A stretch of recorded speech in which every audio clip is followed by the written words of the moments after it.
पहले तो बच्चियों को जमीन में दबा दिया जाता था।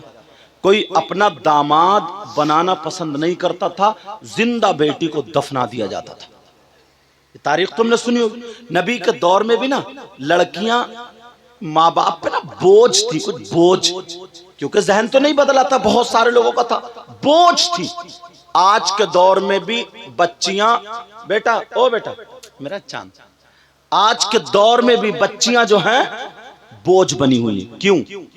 वो जो लड़के वाले ना, जो भिखारी हैं, जो अपने बच्चों को गधे घोड़ों की तरह जैसे बाजार में बिकते हैं ना, बैल वैल, ऐसे ही मंगनी के नाम पे जो बेच रहे हैं। 3-3, 4-4 लाख रुपए की मंगनियां चढ़ रही हैं। अगर किसी की बेटी है, अल्लाह ने उसको दिया है, वो अपने बेटी के जहेज में दे रहे, अल्हम्दुलिल्लाह कह के ले लो, अच्छी बात है। कौन नहीं चाहता कि अपनी बेटी को ना दे, मगर मांगने वालों की बात कर रहा हूं मैं, जो बेटों को बेच रहे हैं। बोली एक साहब रो रहे थे, बोले साहब मेरी अकेले ही बेटा था मगर बहू रोटी नहीं दे रही है, सैयद साहब दुआ करियो। मुझे पता चल गया कि इस बुड्ढे ने 3 रिश्ते छोड़े थे बोलोरो के चक्कर में। मुझे पता चला जो अब रो रहा ना, मैंने कहा मैं तेरे लिए दुआ नहीं करूंगा। कहा क्यों? मैंने कहा 3 लड़कियां तेरे लिए बद्दुआ कर चुकी हैं। अल्लाह, अब तू रो रहा जैसे को तैसा, बोलोरो ले ले, रोटी क्यों खाएगा तू?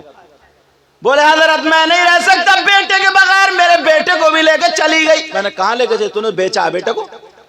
खरीदने वाला लेके ही जाता। अच्छा बोलो बात है कि नहीं? 3 लड़कियों का उनके मोहल्ले में क्या बना होगा?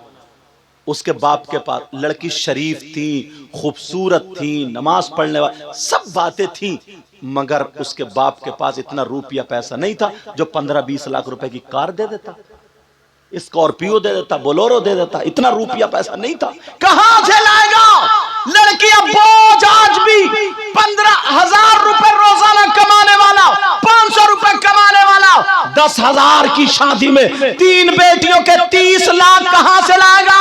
एक शादी में जब 10 लाख रुपए खर्च हो रहा है, 30 लाख कहां से लाएगा? बोलो, किडनी बेचे, अपने फेफड़े बेचे? बोलो सही बात। कितनों का तो ऐसे हुआ ना कि बेचारों को हार्ट अटैक आ गया, उनका ऐसा दौरा पड़ा हॉस्पिटल में। जाने कितने लोग ऐसे हैं। अल्लाह के वास्ते लड़कियों को बोझ मत बनने दो। अब जब बोझ नबी के दौर में बन रही थी ना, तो नबी ने क्या दिया उनको? ये हदीस सुनने की। चैनल वालों बात मत करो। अब ये हदीस जो थी ना, नबी ने उन्हें क्या दिया, जरा तवज्जो रखो। लोगों को जमा किया, जमा करने बाद एक जलसा हो गया। कहा सुनो, और आका जो फरमा दे हक है, कहा जी आका, कहा अल्लाह ने अगर किसी को 3 बेटी दी, इन्हें बोझ मत समझो, अगर 3 बेटी दी और खुशी खुशी उन 3 बेटियों की सही परवरिश कर दे तो जन्नत का हकदार है। बेशक बेशक, सुभान अल्लाह। लोग खुश हो गए 3 बेटियों वाले, अब तो जन्नत मिलेगी। जिसकी 3 बेटी हो, सही परवरिश कर दे, जन्नत मैं दिलाऊंगा। और नबी माली को मुख्तार है, अब तो खुश हो गए। एक सहाबी खड़े हो गए, कहने लगे आका अगर जिसकी 3 ना हो 2 हो तो? 3 ना हो 2 हो तो?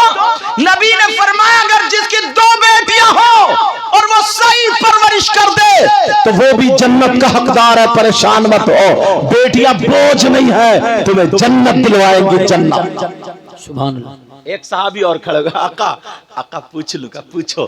कहा आका अगर जिसकी 1 बेटी हो तो? नबी ने फरमाया अगर वो सही परवरिश कर दे वो भी जन्नत का हकदार। सुभान अल्लाह, सुभान। आज तो यार दरिया मौज पर है, और नबी जो कह दे वो एक और। ये हदीस पूरी हो गई, यहाँ एंड हो गई। अगर कोई ये पूछ ले अगर किसी की बेटी ना हो तो? नबी ने फरमाया किसी गरीब बच्ची को अपनी बेटी बना करके परवरिश करके उसकी शादी कर दो, वो भी जन्नत का हकदार है।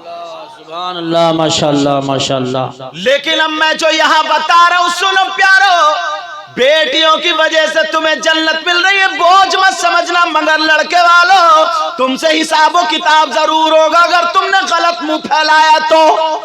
सही बात। अगर गलत मुंह फैलाया तो हाँ? अगर मुंह फैलाया तो तुम में कमी नहीं, इसमें कम से कम 50 अम्मा होंगी। बाज अम्मा भी बहुत बड़ी मुंह फैलिया, उसके भी जब तक इतनी लंबी ना झुमकी नहीं झुमका, इतनी लंबी कान जब तक चिर ना जाए ना, इसे भी पसंद ही नहीं आती है लड़की। कहती 3 बेटे वाली हो, झुमकी नहीं पहनूंगी क्या? तेरे जब गुर्ज पड़ेगा ना, गुर्ज 70 मील जमीन में धसा दी जाएगी, तब तेरी झुमकी बचाएगी तुझे। सही बात।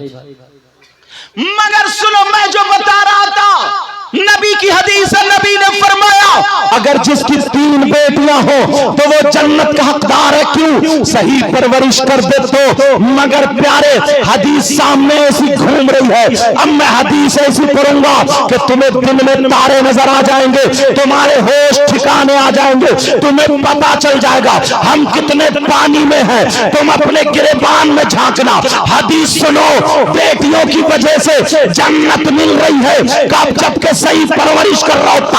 अब जरा हदीस सुनो, नबी फरमाते हैं काला काला रसूलुल्लाह सल्लल्लाहु तआला अलैहि वसल्लम सलासा ला यदखुलूनल जन्नह अला कुल्ली वालिदैन व तय्यूस व रजुलतुन निसा। नबी फरमाते हैं 3 लोग जन्नत में नहीं जा सकते, और अगर नबी जिसे जन्नत से रोक दे तो कोई पीर जन्नत में नहीं ले जा सकता। नबी जिसे जन्नत से रोक दे कोई मौलाना जन्नत में नहीं ले जा सकता। नबी जिसे जन्नत से रोक दे कोई मुफ्ती जन्नत में नहीं ले जा सकता। नबी जिसे जन्नत से रोक दे कोई इमाम जन्नत में नहीं ले जा सकता। नबी जिसे जन्नत से रोक दे उसकी नमाजें नहीं ले जा सकती, उसके रोजे नहीं ले जा सकते, उसका हज नहीं ले जा सकता, उसका अमल नहीं ले जा सकता। अगर नबी जिसे जन्नत से रोक दे तो पूरी दुनिया के पीर इकट्ठा होकर के अगर जन्नत में ले जाना चाहे तो कोई नहीं ले जा सकता। नबी जिसे मना कर दे, माई का लाल जन्नत में नहीं ले जा सकता। नबी फरमाते हैं 3 लोग जन्नत में नहीं जा सकते। कान खोल के सुन लो, जलसे में आने वालों, मोहनपुर के गैर मुसलमानों, इन अपने बच्चों को दुआएं देना।